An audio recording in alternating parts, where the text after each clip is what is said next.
कृषि एवं पशुपालन मंत्री दीपिका पांडे सिंह महिला सशक्तिकरण की दिशा में काम करते हुए हमारी गौ माता हमारा दायित्व कार्यक्रम की शुरुआत किया। उन्होंने इसके माध्यम से ग्रामीण इलाकों में रह रही महिलाओं को स्वरोजगार से जोड़ने का काम किया जाएगा और इस संबंध में कृषि मंत्री से बातचीत की हमारे संवाददाता मोइजुद्दीन ने। कृषि पशुपालन एवं सहकारिता विभाग ने एक बार फिर से झारखंड की महिलाओं में जबरदस्त ऊर्जा भरने का काम किया है। अब महिलाएं खाद्य सामग्रियों के साथ खाद्य पदार्थों से अपना स्वरोजगार करेंगी, साथ साथ झारखंड में कैसे आत्मनिर्भर बनेंगी, इस पर यहाँ पर विभागीय मंत्री हमारे साथ मौजूद है। इन्होंने कई टिप्स दिए इन महिलाओं को और कैसे आगे बढ़ना है इस पर अपनी बात रखी है। मैडम, क्या कहती हैं महिलाएं जो जिस तरह से खाद्य पदार्थों से बना रही है गोबर से, अब कैसे ये आगे बढ़ेंगी, क्या कुछ बताया गया? गौ सेवा आयोग ने एक पहल की है, एक पायलट प्रोजेक्ट किया गया। रांची के 10 ब्लॉक से महिलाएं प्रशिक्षित हुई गोबर से साज सज्जा की सामग्री मूर्तियां बनाने के लिए। इस ट्रेनिंग के बाद मुझे लगता है इन महिलाओं को एक हैंड होल्डिंग की ज़रूरत है। ये स्वरोजगार से जुड़ सकती हैं। इन लोगों से बातचीत में मैंने ये भी जाना कि पूंजी की आवश्यकता इनको होगी, तो इन्हें कैसे बैंक से जोड़ना और फिर वो उस पूंजी को लगा के स्वरोजगार से अपनी आर्थिक उन्नति कर सकें, राज्य की आर्थिक उन्नति कर सकें, इसके लिए हम लोग प्रयास करेंगे, उनको मदद करेंगे। लेकिन इस काम में भी कई बाधाएं, कई रोड़े भी आते हैं इनके सामने, चाहे वो संसाधन की कमी हो या फिर इस तरह से। इसे दूर करने के लिए भी आपने कहा था कि विभाग को मैं कहूँगी इस तरह की चीज़ें उन्हें उपलब्ध कराएं। यही कह रही हूँ मैं कि इनको हैंड होल्डिंग की ज़रूरत है। पूंजी जो इसके लिए चाहिए, बैंक के माध्यम से लोन मिल सके या फिर हम लोग अगर सहयोग कर सकते हैं तो इन चीज़ों को भी आगे बढ़ाने का काम किया जाएगा।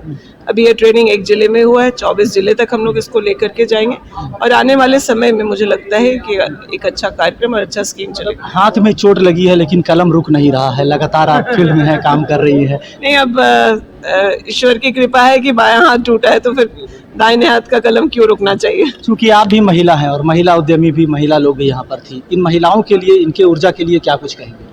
मैं आयोग का धन्यवाद करना चाहती हूँ कि उन्होंने ग्रामीण महिलाओं को इसके लिए चुना और वो अपने आसपास की चीज़ों से ही अपने आर्थिक सशक्तिकरण के लिए काम कर सकती है। ये सोच ही बहुत अच्छी है।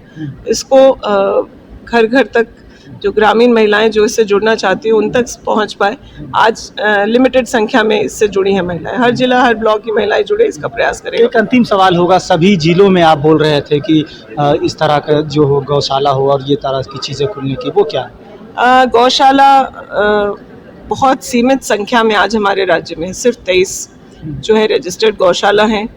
हर ब्लॉक में कम से कम एक गौशाला हो, ताकि हम लोग जब सड़कों पर देखते हैं कि लोगों ने अपने गायों को सड़क पर छोड़ दिया है, जब वो दुधारू नहीं रहने से सड़क पर छोड़ दिए हैं और कभी उनका एक्सीडेंट हो जाता है या किसी बीमारी से ग्रसित होते हैं, तो हर जिला, हर प्रखंड में जब गौशाला होगी तो लोगों को पता होगा कि हम इन लोगों को, इस स्ट्रे एनिमल को कहाँ ले जा कर के छोड़ सकते हैं। राज्य सरकार की तरफ से मदद हो रहा है। जो गाय है, जितनी संख्या में राज्य सरकार सहयोग करती है।